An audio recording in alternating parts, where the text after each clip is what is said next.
Bharat Ratna doctor Bhimrao Ambedkar को कोटि कोटि नमन। ये कार्यक्रम डॉक्टर भीमराव अंबेडकर के जीवन पर आधारित है, जहां भारत की जनता के प्रति उनके योगदानों को पूरी सजगता से चित्रित और रेखांकित करने का प्रयास है। कार्यक्रम में दिखाई गई घटनाएं लब्ध प्रतिष्ठ पुस्तकों से ली गई हैं। इस कार्यक्रम के जरिए चैनल की ओर से एक विश्वसनीय, सजग और सकारात्मक प्रयास है कि डॉक्टर बाबा साहेब भीमराव अंबेडकर के जीवन की संघर्ष यात्रा एवं गौरव गाथा पूरे आदर के साथ घर घर पहुंचे और उनके योगदानों से सभी संपूर्णता में परिचित और आह्लादित हों।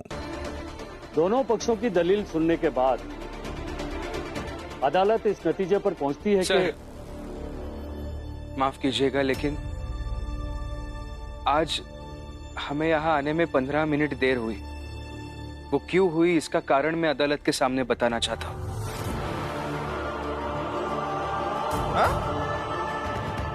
साहब माफ कीजिएगा, लेकिन इसे 15 मिनट की देरी हुई, आधा घंटा की देरी हुई या 1 घंटे की देरी हुई, ये सारी बातें अतीत में हैं। अब बहस हो चुकी है। फैसले के वक्त इसका ये सब बोलने का क्या मतलब जज साहब? हाँ, मतलब होगा, और इतना मतलब होगा कि केस की पूरी दिशा बदल जाएगी। साहब, इन्हें बोलने दीजिए ना। जज साहब, हमारी समझ में ये नहीं आ रहा है कि कोई भी कुछ भी बीच में कैसे बोल सकता है। जज साहब, मेरे बेटे को बोलने का मौका तो दीजिए। राम जी, अरे तुम्हारा बेटा जज साहब से बड़ा है क्या? हाँ, कि जो भी बकवास जब चाहेगा तब बोलेगा। ए हितेश, तुम तो चुप ही रहो, समझे? नहीं जज साहब, भीम को तो एक बार मौका मिलना चाहिए बोलने का। ऑर्डर ऑर्डर, शांत रहिए। कहो भीमराव, तुम्हें क्या कहना है?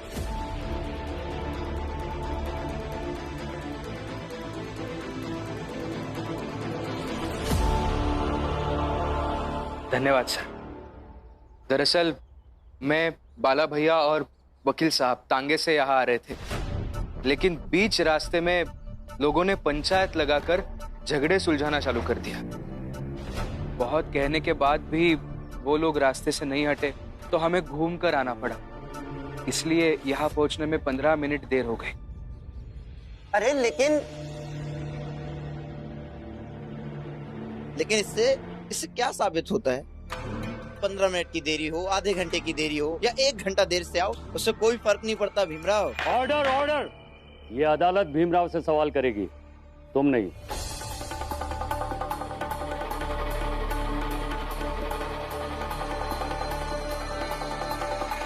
लेकिन इस घटना का इस केस से क्या लेना देना है?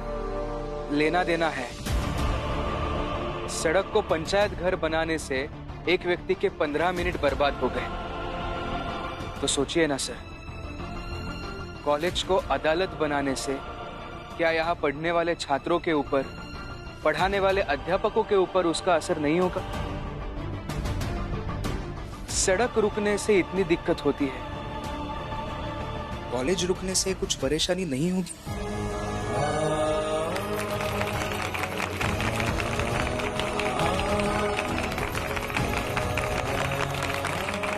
भीमराव, तुमने बहुत सही बात कही है। और सर, सच कहूं तो इस कॉलेज में मैं सिर्फ इसलिए पढ़ाई नहीं करता हूं कि मुझे आगे जाकर नौकरी करनी है।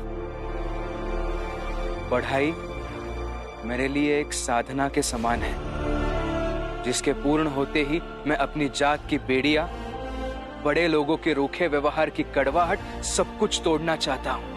और किसी की पवित्र साधना खंडित नहीं की जानी चाहिए। और मुझे ऐसा भी लगता है कि अंग्रेजी अधिकारी साहब उनकी जांच कायम रखें, क्योंकि हम तो गरीब, दबे कुचले लोग हैं सर, छोटे लोग हैं। हमारे पास कुछ कर दिखाने का एक ही रास्ता होता है, और वो है अपने काम को साधना की तरह देखना। बाकी लोग, समाज तो साथ नहीं देता है। बस यही उम्मीद है कि अदालत साथ देगी।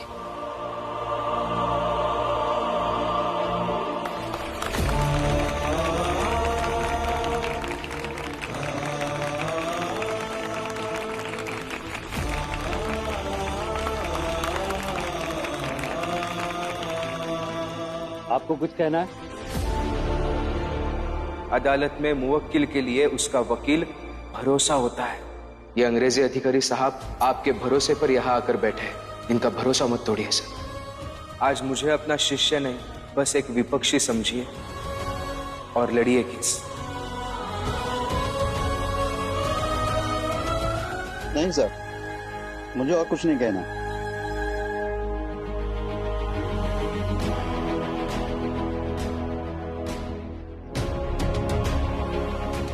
भीमराव ने बहुत मजबूत तर्क दिए हैं और अच्छी बात तो यह है कि सब दिल से कहा और दिल से कही बातें सही होती है।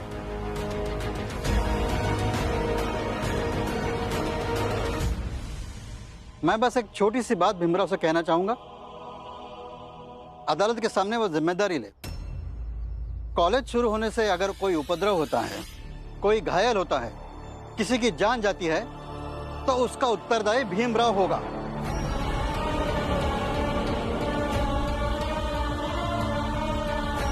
लिखित में अदालत को आश्वासन दे दे, मुझे कोई आपत्ति नहीं है।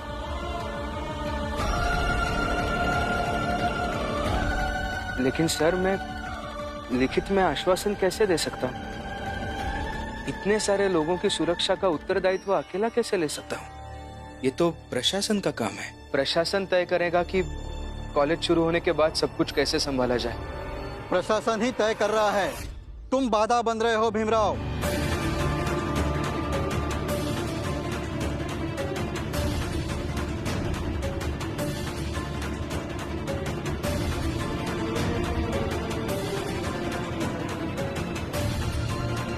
साहब, प्रशासन कानून से चलता है। कानून में सख्ती, कठोरता होनी चाहिए, ना कि व्यक्तिगत भावनाएं। भीम की बातें भावनात्मक धरातल पे सही है, पर हम जिस जमीन पे खड़े हैं वो कानून की है।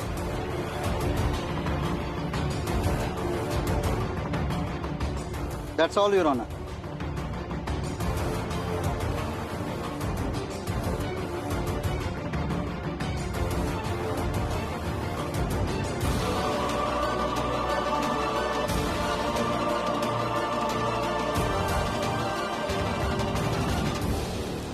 तमाम जिरह के बाद अदालत इस नतीजे पर पहुंचती है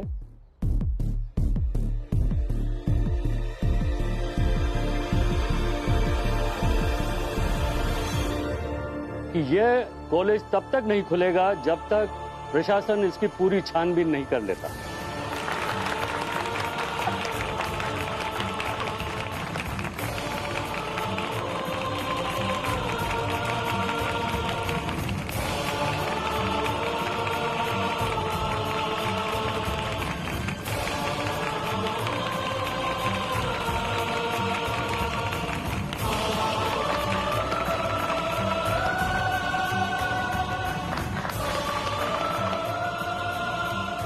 मुबारक हो।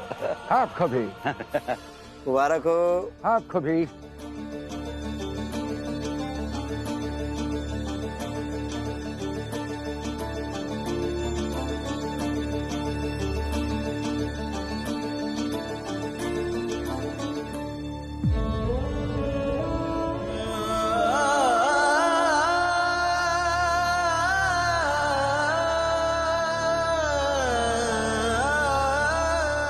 भीमराव,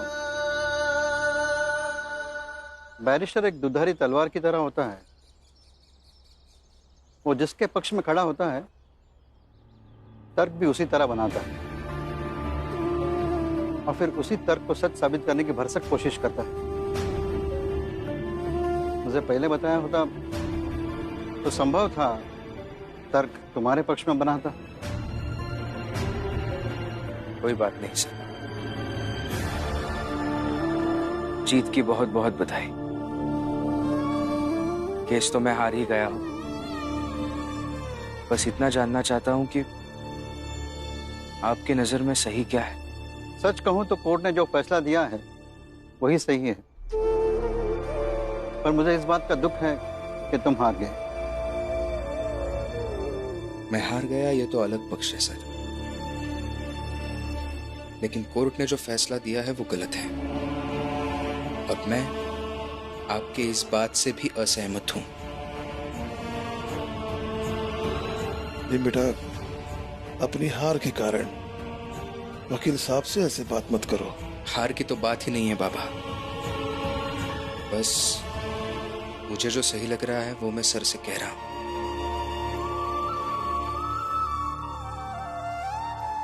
मत विभिन्न हो सकते, ये तुम्हारा अपना मत है।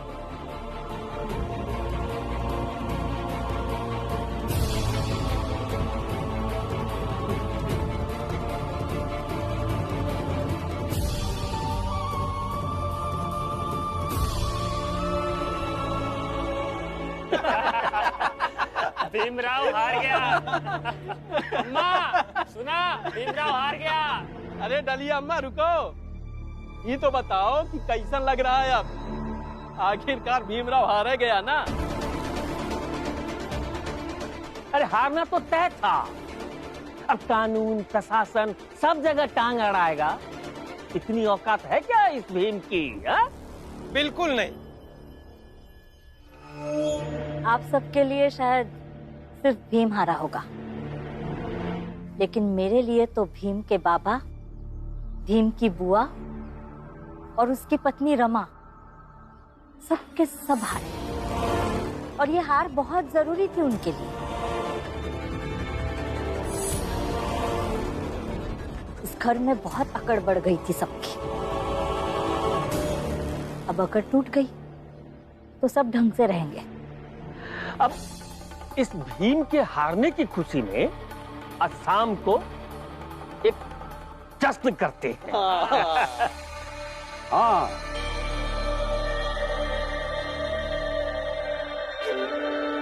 और ये जश्न धूमधाम से होना चाहिए।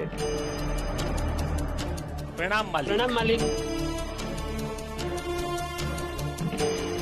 और वो जश्न हम करवाएंगे।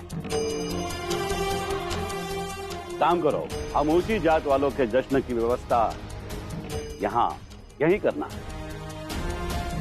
और सुनो, व्यवस्था बहुत ही अच्छे तरीके से होनी चाहिए कि आज रात को तुम्हारी चाल में मुख्य अतिथि के रूप में वो अंग्रेजी अधिकारी आ रहे हैं।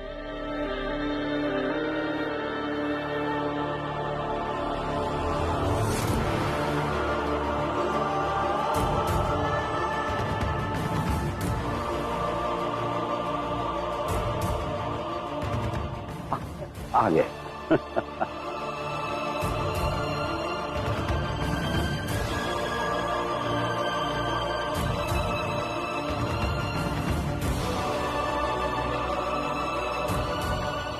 भीमराव,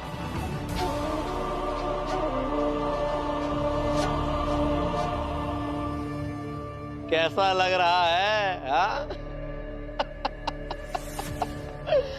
कैसा लग रहा है हार का स्वाद भीमराव?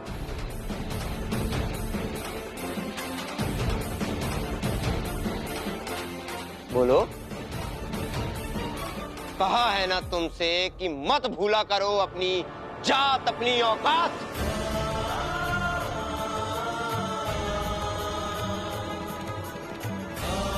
हम ऊंची जात के लोगों से टकराएगा तो मुंह के बल ही गिरेगा भीमराव, समझ ले ये बात।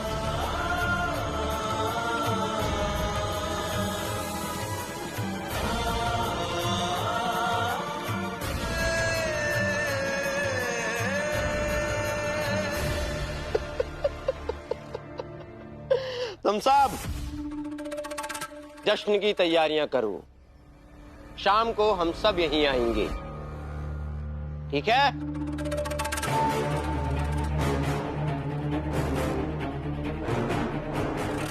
चलो।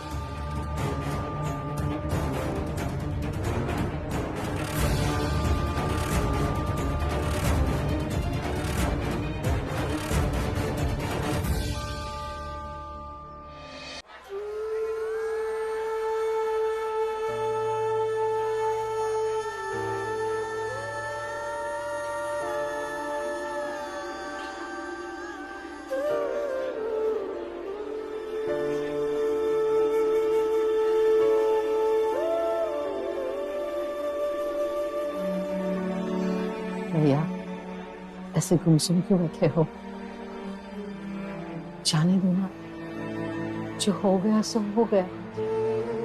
मेरा और जब फैसला सुना रहा था तब मैं भीम का चेहरा देख रहा था। भीम और हार दोनों को छोड़कर न तो मैं सुन सकता हूं नहीं सोच पाता हूं।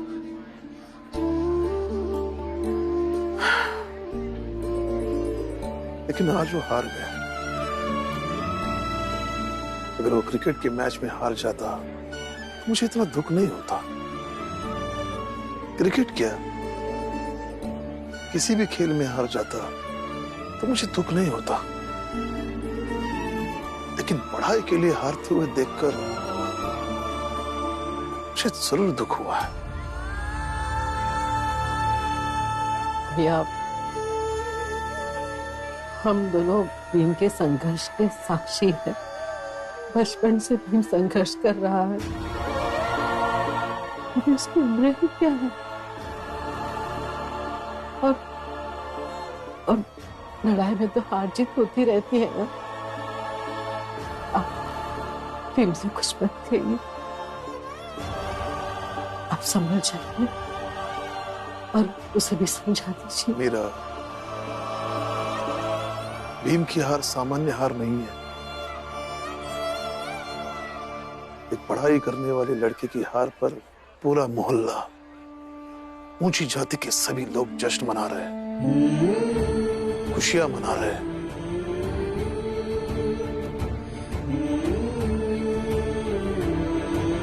और इस बात को भीम को समझना होगा।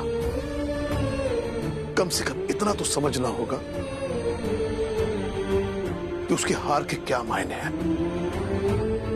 और मैं उसे समझाऊंगा, जरूर समझाऊंगा। भैया, मेरा उसे कुछ मत कहिए, वो खुद इतना परेशान है। भीम, भैया जाने दीजिए। भीम, भैया, भीम, क्या हुआ बाबा? चल मेरे साथ, चल तो सही। भैया, भैया,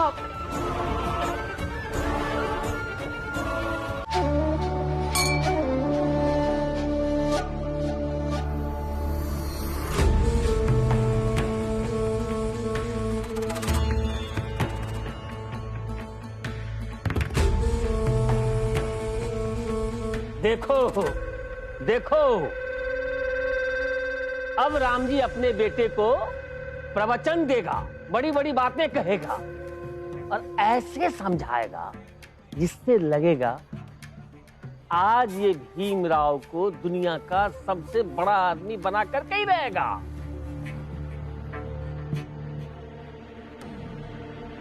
और इसका बेटा भीमराव वैसा बनेगा।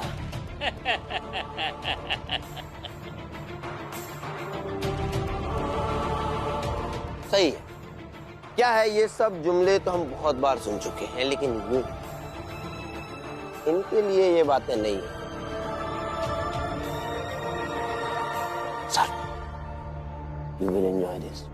Really? Yeah. Ram ji, start. गवार, शुरू हो जाओ। राम जी, सोच क्या रहा है? हाँ,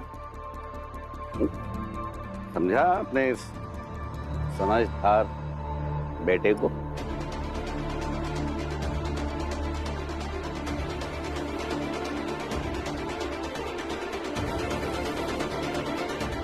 बेटा, व्यक्ति अक्सर अपने जीत के साथ रहता है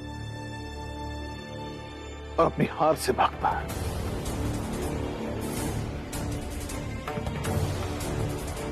तुम याद कर लो, जब जब तुम्हारी जीत हुई तुम यहां सबके साथ थे। चाल में सबके साथ खाना खाया, खुशियां मनाई। जो तुम्हारे विरोध में थे वो तुम्हारे सामने खड़े थे। और आज तुम हार गए तो तुम कमरे में जाकर बंद हो गए। ये कभी मत करना।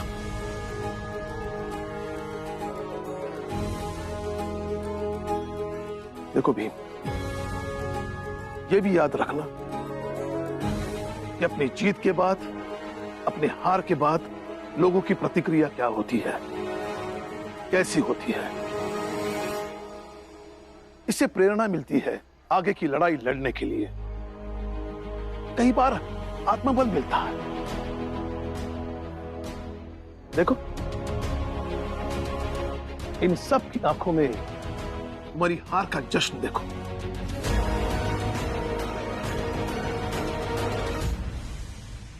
तो तुम्हारी हार का दुख कम होगा।